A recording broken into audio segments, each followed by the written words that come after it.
అందరికీ నమస్కారం. ఇవాళ మనతో ప్రముఖ ఆస్ట్రాలజర్ జ్యోతిష్య పండితులు మాడుగుల శివప్రసాద్ గారు మనతో ఉన్నారు. జూన్ నెలలో ఏ రాశుల వారికి ఎలా ఉంటుందో ఒకసారి ఆయన మాటలను తెలుసుకుందాం. గురుగారు నమస్కారం. ఆశీర్వచనం నాయన. గురుగారు, జూన్ నెలలో ఒకసారి రాశి ఫలాల గురించి ఒకసారి కాస్త వివరించండి గురుగారు. శ్రీ మహాగణాధిపతయే నమః. ఐం మహాసరస్వత్యే నమః. శ్రీ లలితాంబికాదేవియే నమః. రాశి ఫలాల కార్యక్రమములో భాగంగా జూన్ 1వ తేదీ నుండి నెలాఖరు వరకు 12 రాసుల వాళ్లకు కూడా ఎలా ఉంటుంది, ఏమిటి, ఏమి మేలు జరుగుతుంది, ఏమేమి పనులు చేసుకోవచ్చు అనేటువంటి విధి విధానాలు ప్రతి నెల చెప్పుకున్నట్టుగానే ప్రతి మాసము తెలుసుకునేట్టుగానే ఈసారి కూడా తెలియజేయటం అనేటువంటిది జరుగుతూ ఉన్నది. అయితే మామూలుగా కొంతమందికి మిశ్రమ ఫలితాలు కానీ కొన్ని రాసుల వాళ్లకు చాలా బాగుంది అని కానీ చెబుతూ ఉంటాం ఆయా గ్రహస్థితుల యొక్క దృష్ట్యా.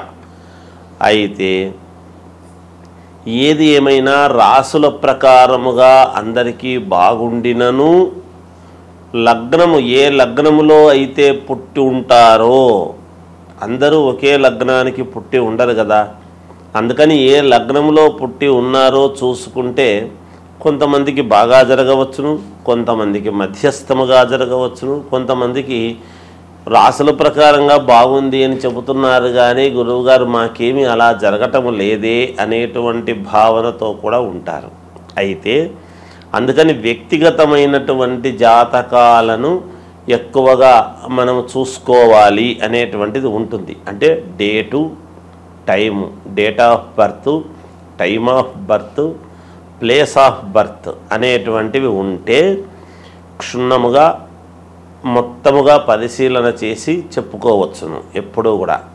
అందువల్ల వ్యక్తిగతమైనటువంటి జాతకాలను మీకు నచ్చిన వాళ్ళ దగ్గర, మీకు అనుకూలం ఎవరి దగ్గర ఉంటే వాళ్ళ దగ్గర ఒకసారి చూపించుకొని ఏవైనా చిన్నపాటి పరిహారాలు అవి ఉంటే చేసుకుంటే రాసుల ప్రకారముగా బాగుంది అన్నప్పుడు మరి ఈ రాసే కదా మాది ఎందుకు బాగలేదు అని ఒక్కసారి చూపించుకుంటే దాంట్లో తగిన విధముగా పరిహారం అనేటువంటిది చేసుకుంటే మీకు కూడా బాగుంటుంది అని తెలియజేస్తున్నాను.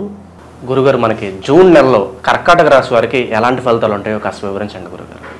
కర్కాటక రాశి వారికి ఈ జూన్ నెలలో చాలా బాగుంది, చాలా అనుకూలవంతమైనటువంటి ఫలితాలు ఉన్నాయి. కర్కాటక రాశి వారికి మీరు బలంగా ఏది అనుకుంటే అది జరగటానికి చాలా అనుకూలవంతమైనటువంటి గ్రహస్థితులు ఉన్నాయి. కర్కాటక రాశి వారికి కర్కాటక రాశి వారు వేసేటువంటి అడుగులు విజయం వైపు ఉండబోతున్నాయి. అన్ని అనుకూలాలతో ఈ మాసమంతా కూడా చాలా సంతోషంగా గడపటానికి ఎక్కువగా వీలు ఉంది.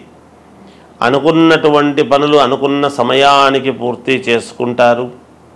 సమయానికి ధనం అనేటువంటిది చేతికి అందుతుంది. కావాల్సినటువంటి కార్యక్రమాలన్నీ కూడా సకాలములో పూర్తి చేసుకోవడం లాంటివి జరుగుతాయి.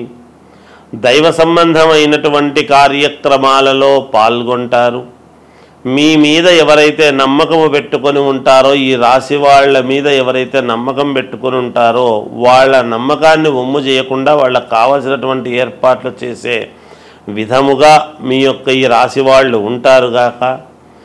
ఏదైనా బాగా పట్టుదలగా సాధించేటువంటి తత్వముతో ముందుకు వెళతారుగాక.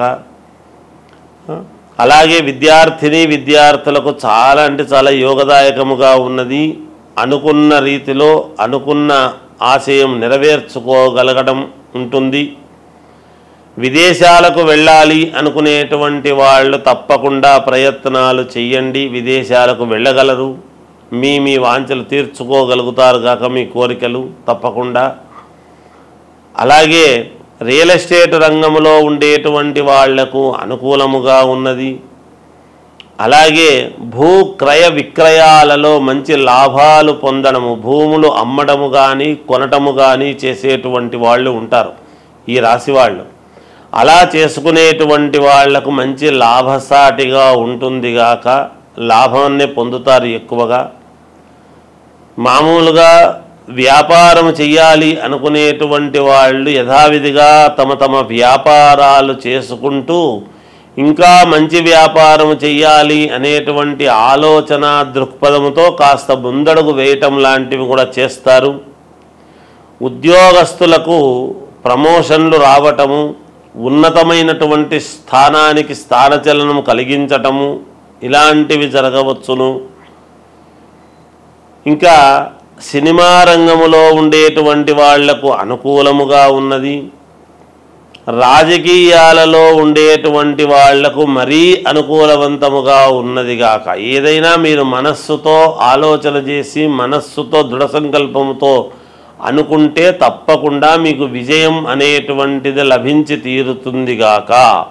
కోర్టు పరమైనటువంటివి ఏమైనా ఇబ్బందులు లాంటివి ఉంటే కూడా మీకు ఈ రాశి వాళ్లకు అనుకూలవంతమైనటువంటి ఫలితాలు ఇవ్వటానికి సిద్ధంగా ఉన్నారు, వస్తుంది మనకు అనుకూలముగా అని మీకు ముందే తెలుస్తుంది గాక.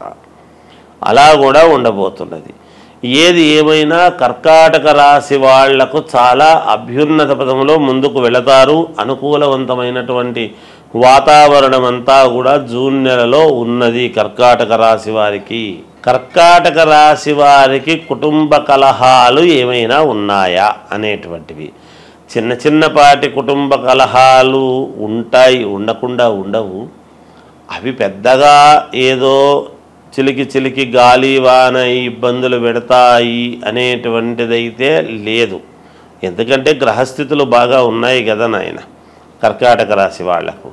అందువలన అలాంటి ఇబ్బందులు ఏమీ ఉండకపోవచ్చు, ఎక్కువ శాతము ఉండవు అనేటువంటిదే మనము తెలియజేయాలి. చాలా యోగదాయకముగా ఉన్నది. ఎవరెవరు ఏ ఏ ఆలోచనలతో ముందుకు వెళ్ళాలి అని అనుకుంటున్నారో సమాజంలో అనేక రంగాలలో అనేక రకాలుగా పనిచేసే వాళ్ళు ఉంటారు. నాకు ఈ ఉద్యోగం వస్తే బాగుండు, నాకు ఈ పని జరిగితే బాగుండు, నాకు ఈ వివాహం అయితే బాగుండు, నాకు ఇంకోటైతే బాగుండు అనేటువంటి ఇది ఉంటుంది.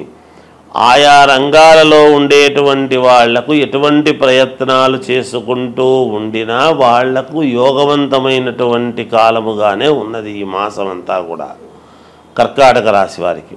కాబట్టి వాళ్ళేం పెద్దగా ఆందోళన చెంది భయం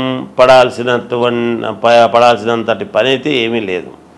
సంతోషముగానే గడపవచ్చును, ఎటువంటి ఇబ్బంది ఉండదుగాక ఉండదు. బంగారం కానీ కొత్త కార్లు ఇలాంటివి ఏమన్నా కొనుక్కునే అవకాశాలు ఉన్నాయంట? బంగారము కొనుక్కుంటారు, కార్లు కొనుక్కుంటారు. నూతన గృహము కావాలి అనుకునేటువంటి వాళ్ళు ఆ ప్రయత్నాలు చేసుకోవచ్చును. అక్కడ కూడా వాళ్ళు సఫలీకృతులు అవుతారు గాక. అలా కూడా ఉన్నది. కొత్త ఇల్లు కావాలి అనుకునే వాళ్ళు ఉంటారు, ఫ్లాట్ కొనుక్కోవాలి అని, లేదా బంగారు వస్తువులు కొనుక్కునేటువంటి అవకాశాలు ఉన్నాయి గాక. ఇవన్నీ కూడా ఉన్నాయి. అంటే గ్రహస్థితులు చాలా అనుకూలముగానే ఉన్నాయి. ఇవి తప్పకుండా అవి కూడా చేసుకునేదానికి ఎక్కువగా అనుకూలాలు ఉన్నాయి. వాళ్ళ రంగంలో వాళ్ళు 1-2 సార్లు ఆలోచన చేసి ముందుకు వెళితే మేలే జరుగుతుంది కాక వీళ్ళకు. గురుగారు, మనకి పంచగ్రహ కూటమి అంటే ఏంటి? మనకి ఏ రాశుల వారికి ఈ పంచగ్రహ కూటమి ప్రభావం అనేది పడుతుంది? అలాగే వీళ్ళకి కలిసి రావాలంటే ఏ పరిహారాలు చేసుకుంటే మంచిది? కాస్త వివరించండి గురుగారు. పంచగ్రహ కూటమి అనేటువంటిది 6వ తారీఖు మనకు 6వ నెల అంటే జూన్లో వస్తూ ఉన్నది. గురువారం నాడు వచ్చినది. అయితే ఈ పంచగ్రహ కూటమి అనేటువంటిది గతములో కూడా ఒకసారి 2013 ఆ సమయంలో వచ్చింది అనేటువంటిది ఉన్నది. ఈ షష్టగ్రహ కూటమి అనేటువంటిది, పంచగ్రహ కూటమి అనేటువంటివి ఈ కూటములో అనేటువంటి వచ్చినప్పుడు ఏమవుతుంది అంటే, బలమైనటువంటి గ్రహాలు ఎప్పుడైతే ఒక చోట ఒకే రాశిలో కలుస్తాయో ఆ ప్రభావము ఎవరెవరి మీద ఉంటుంది, మంచి ప్రభావం ఉంటుందా, చెడు ప్రభావము ఉంటుందా అనేటువంటిది ఉంటాయి. అటు ఉంటాయి, ఇటు ఉంటుంది గాక. కొన్ని రాశులకు కొన్ని గ్రహాలు వ్యయంలో పడ్డప్పుడు ఆ వ్యతిరేక ఫలితాలు అనేటువంటివి చూపిస్తాయి. అంటే ఇబ్బందులు కలిగినప్పుడు ఇబ్బందులు చూపిస్తాయి. సవ్యమైనటువంటి చోట మిత్రుడి స్థానంలోనూ అనుకూలమైనటువంటి స్థానంలో ఉన్నప్పుడు అనుకూలవంతమైనటువంటి చూపిస్తాయి. అవి ఏ ఏ గ్రహాలు అనేటువంటిది ఒక్కసారి మనం ఆలోచన చేసుకోవాలి. ఏమిటి అంటే రవిచంద్రులు కాలగమనానికి రెండు అనుకూలమైనటువంటివి. ఉదయము మామూలుగా సూర్యుడి యొక్క ప్రభావము, రాత్రికి చంద్రుడి ప్రభావము. ఈ రెండు కాలాన్ని నిర్ణయించేటువంటివి కాబట్టి ఈ రెండు గ్రహాలు ఒక చోట ఉంటే బుధ ఆదిత్య యోగం అనేటువంటిది మన అందులో బుధుడు కూడా ఉన్నాడు. రవి బుధులు ఉండేటువంటి దాని వలన బుధాదిత్య యోగం అనేటువంటిది కూడా ఉన్నది. అలాగే శుక్రుడు అక్కడే ఉన్నాడు, గురువు అక్కడే ఉన్నాడు. మొన్ననే 1వ తారీఖు వృషభంలోకి గురువు వచ్చినటువంటి సంగతి కూడా అందరికీ తెలిసిండేటువంటిదే. అందువలన ఇవి 5 గ్రహాలు అంటే గురువు, శుక్రుడు, బుధుడు, రవి, చంద్రుడు. ఈ 5 గ్రహాలు ఒకే చోట ఉండేటువంటి దాని వలన కొన్ని రాశులకు మహాద్భుతమైనటువంటి యోగం అని ఉన్నది. ఈ గ్రహాలు యోగాన్నిచ్చేటువంటి వాళ్ళ రాశులు ఏవేవి అని మనం ఒక్కసారి గనక చూసుకున్నట్టయితే మేషరాశి వాళ్లకు మహాద్భుతముగా ఉండబోతున్నది, కర్కాటక రాశి వాళ్లకు మహాద్భుతముగా ఉండబోతున్నది, కన్యారాశి వాళ్లకు మహాయోగవంతముగా ఉండబోతూ ఉన్నది, వృశ్చిక రాశి వాళ్లకు చాలా అంటే చాలా బాగుండబోతున్నది. అలాగే మామూలుగా మకర రాశి వాళ్లకు కూడా చాలా బాగా ఉండబోతున్నది. ఇక కుంభరాశి వాళ్లకు కూడా కొంతవరకు బాగానే ఉంటుంది. అయితే ఇందులో ఇప్పుడు నేను చెప్పని గ్రహాలు ఉంటాయి కదా, ఇవి కొంచెము చిన్న ఇబ్బందికరమైనటువంటి పరిస్థితి.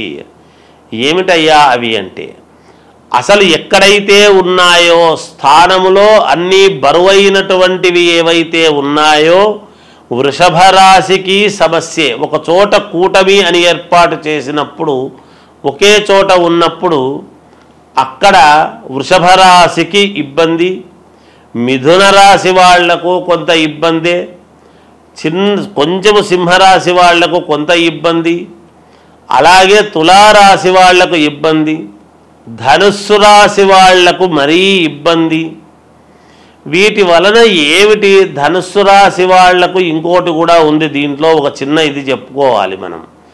ఎవరైనా గర్భవతులుగా ధనుస్సు రాశి వాళ్ళు గనక ఉన్నారు అంటే కొంచెము జాగ్రత్తగా ఉండాలి అనేటువంటిది ఉన్నది ఒకటి. అలాగే మీనరాశి వాళ్ళది ఇబ్బంది ఏమీ లేదు, చిన్నపాటి ఇది ఉంటుంది దానికి. ఇలా కొన్ని రాసుల వాళ్లకు కొంత ఫలితాలు ఇవ్వటములో తారుమారవుతాయి. ముందే మామూలుగా అంతంత మాత్రముగా ఉంటాయి. ఈ పనులు జరిగితే బాగుంటుంది, ఈ వివాహం అయితే బాగుంటుంది, ఈ ఉద్యోగం వస్తే బాగుంటుంది, ఈ విదేశాలకు వెళితే బాగుంటుంది, లేదా ఇంకొకటి మనకు ఇది తీరితే మనకు మేలు జరుగుతుంది, ఈ ధనము రావాల్సిండేటువంటిది ఉన్నది, ఈ పొలము మనకు వాయిదాలు లేకోకుండా మనకు మన వైపు తీర్పు వస్తే బాగుంటుంది. ఇలా ఒకటి కాదు, రెండు కాదు, అనేక రకాల సమస్యలతో ఉంటారు. వాటన్నిటికీ కూడా ఒక్కసారిగా ఇన్ని గ్రహాలు ఇక్కడ ఉండేటప్పటికీ కొన్ని చెడు ఫలితాలు అనేటువంటివి ఇస్తాయి కదా. మాలాంటి వాళ్ళము ఎప్పుడూ కూడా బాగుంటుంది, బాగుండాలనే కోరుకోవాలి, కానీ భయోత్పాతమైనటువంటివి ఎప్పుడూ చెప్పరాదని నా వ్యక్తిగత అభిప్రాయం. చిన్నవి ప్రతి వాళ్ళ జీవితంలోనూ ఉంటాయి. ఉన్నంత మాత్రాన అవి పర్వాలేదు, ఏం పర్లేదు, మీకు బాగుంటుందంటే మీకు మానసికమైనటువంటి సంతోషం ఉంటుంది. కానీ మీకు ఇది బాగాలేదు, అది బాగలేదు అని చెప్తే ఎలాగబ్బా, ఆర్థిక ఇబ్బందులు అనేక రకాల సమస్యలతో ఉంటారు ఈ రోజులలో. ప్రతిదీ మాలాంటి వాళ్ళము భయముతో కూడినటువంటివి చెప్పేటప్పటికీ మీకు ఏమీ పాలుపోక నిజంగా బాగుండేటువంటి ఆత్మవిశ్వాసము కోల్పోయే పరిస్థితి ఎవరికీ రాకూడదు. అందువలన చిన్నపాటి ఇబ్బందులు, సముద్రము అన్న తర్వాత అలలు, మానవ జీవితం అన్న తర్వాత ఒడిదుడుకులు ఉంటాయి, సహజం. అది దానికి ఎవరు భయపడక్కర్లేదు.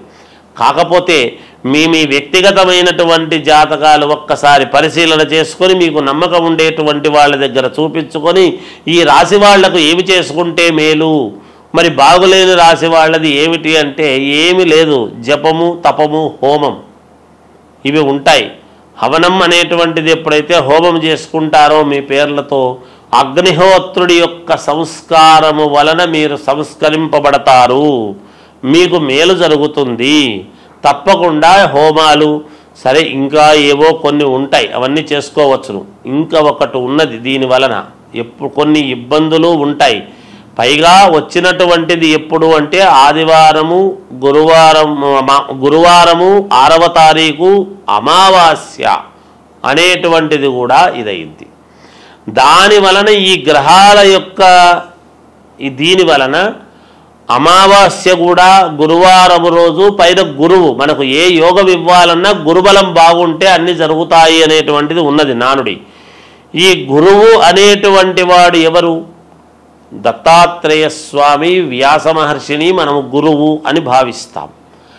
అలా దత్తాత్రేయ స్వామిని మనము గురువు అని అనుకుంటున్నప్పుడు గురువారం రోజే వెళతాం. దత్తాత్రేయ స్వామి ఎవరు? త్రిమూర్తులు కలిస్తే దత్తాత్రేయుడు. దత్తాత్రేయుడి దగ్గర 4 వేదాలు, 4 వేదాలకు సంబంధించినటువంటి ఇది. అలాగే ఈరోజు ఎవరైనా యంత్ర పూజలు చేసుకునేటువంటి వాళ్ళము, మాలాంటి వాళ్ళం మేము చేసేటువంటిది ఏమిటి అంటే మామూలుగా తాంత్రిక విద్యలు అని ఉంటాయి. అవేమి చెడు కాదు. తాంత్రిక విద్యలు అంటే శీఘ్ర ఫలితాలు రావటానికి అని ఉంటుంది. ఎవరికైనా ఏదైనా కావాలి అన్నప్పుడు తాంత్రిక విద్యలతో శీఘ్ర ఫలితాలు రావటానికి కొన్ని ప్రయోగాలు ఉంటాయి. అవి కొంచెం విశేషమైనటువంటి ప్రయోగాలు ఉంటాయి. మనకు అనుకూలముగా జరగటానికి ఒక పని అనేటువంటిది చేసుకోవటానికి అది మనము ఏదైనా ఒక పని మన వశం కావాలి అని అనుకున్నప్పుడు, వశము కావాలి అంటే అందరూ తప్పు అర్థం చేసుకుంటుంటారు. ఏదో అనవసరమైనవన్నీ మన వశం కావాలి, చెయ్యాలి అని అనుకునేటువంటి ఇది ఉంటుంది. అలా ఉండకూడదు ఎప్పుడూ కూడా.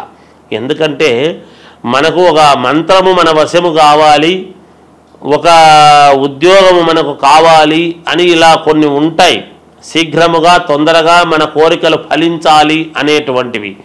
అలా శీఘ్ర ఫలితాలు రావటానికి యంత్ర పూజలు అని ఉంటాయి. అవి మేము ఇటువంటి రోజులు మేము దాన్ని చాలా జాగ్రత్తగా వాడుకుంటాము గాక, పోగొట్టుకోకుండా. ఎందుకంటే మమ్మల్ని నమ్మి మాకు ఈ పని కావాలి అని ఎంతోమంది అడుగుతూ ఉంటారు. కాబట్టి వాళ్ళ పనులు సక్రమముగా నెరవేరాలి అన్నప్పుడు ఇలాంటి సమయాలు చాలా యోగవంతమైనటువంటి సమయం. ఈ సమయాన్ని మేము పోగొట్టుకోకుండా జాగ్రత్తగా శీఘ్ర ఫలితాలు రావటానికి కొన్ని ప్రయోగాలు చేసుకోవటానికి ఈ సమయము, ఈ పంచగ్రహ కూటమి అనేటువంటిది చాలా ముఖ్యమైనటువంటిది. మీరు కొన్ని సినిమాల్లో చూస్తూ ఉంటారు, ఫలానా రోజు ఒకే లైన్లోకి గ్రహాలన్నీ వస్తుంటాయి అంటే ఈ కొంచెము ఏవేవో కొన్ని వీటికి సంబంధించినటువంటివి అవన్నీ ఇగో ఇలా వస్తుంది, ఈ వజ్రం వస్తుంది, ఇవి దొరుకుతాయి, ఈ నిధులు ఇలా ఉంటాయి అనేటువంటివి వింటూ ఉంటాం. అవన్నీ ఊరికే కాదు, నిజంగా కూడా శాస్త్రాలలో ఉన్నటువంటివే. ఎవరు సినిమాలు కూడా తప్పుగా తీయరు, ఎంతో ప్రామాణికము ఉంటేనే చూసి తీస్తారు. ఏదో ఒకటిలే అని చెప్పి తీయరు. అందుకని ఇది ఈ పంచగ్రహ కూటమి అనేటువంటిది కొన్ని విషయాలకు చాలా యోగవంతమైనటువంటిది. మనము యోగం ఏదో అది మాట్లాడదాం. ఇబ్బందులు ఉంటే చిన్న చిన్న ఇబ్బందులు ఉండేటువంటి వాళ్ళు వాటిని సర్దిద్దుకుంటారు గాక, ఇబ్బంది ఏమీ లేదు. కనుక ఈ శీఘ్ర ఫలితాల కోసం చేసేటువంటి దానికి కూడా ఇది పనికి వస్తుంది. అనుష్ఠానం చేసుకునేటువంటి వాళ్లకు మహద్భాగ్యముగా భావించుకోవాలి. మాలాంటి వాళ్ళము మేము శీఘ్ర ఫలితాలు రావటానికి ఎన్నో ప్రయోగాలు వంటివి చేస్తూ ఉంటాము. కాబట్టి ఇది మంచి సమయముగానే భావిస్తున్నాము. వ్యక్తిగతమైనటువంటి ఈ రాసులు ఇబ్బందులు ఉండేటువంటి వాళ్ళు మీకు తగినటువంటి వాళ్ళ దగ్గర ఒక్కసారి మీ జాతకము చూపించుకొని దానికి తగ్గట్టుగా జపము, పరిహారము చేసుకొని హోమ కార్యక్రమాలు అవి చేసుకోండి. ఎవరైనా ఏదైనా ఉంటే అడగండి, తెలియజేస్తాము గాక. జయోస్తు. పంచగ్రహ కూటమి గురించి చాలా చక్కగా వివరించారు గురుగారు. అలాగే దీని ప్రభావం ఏ రాశుల వారి మీద ఉంటుందో కూడా తెలియజేసినందుకు మాకు ధన్యవాదాలు. జయోస్తు.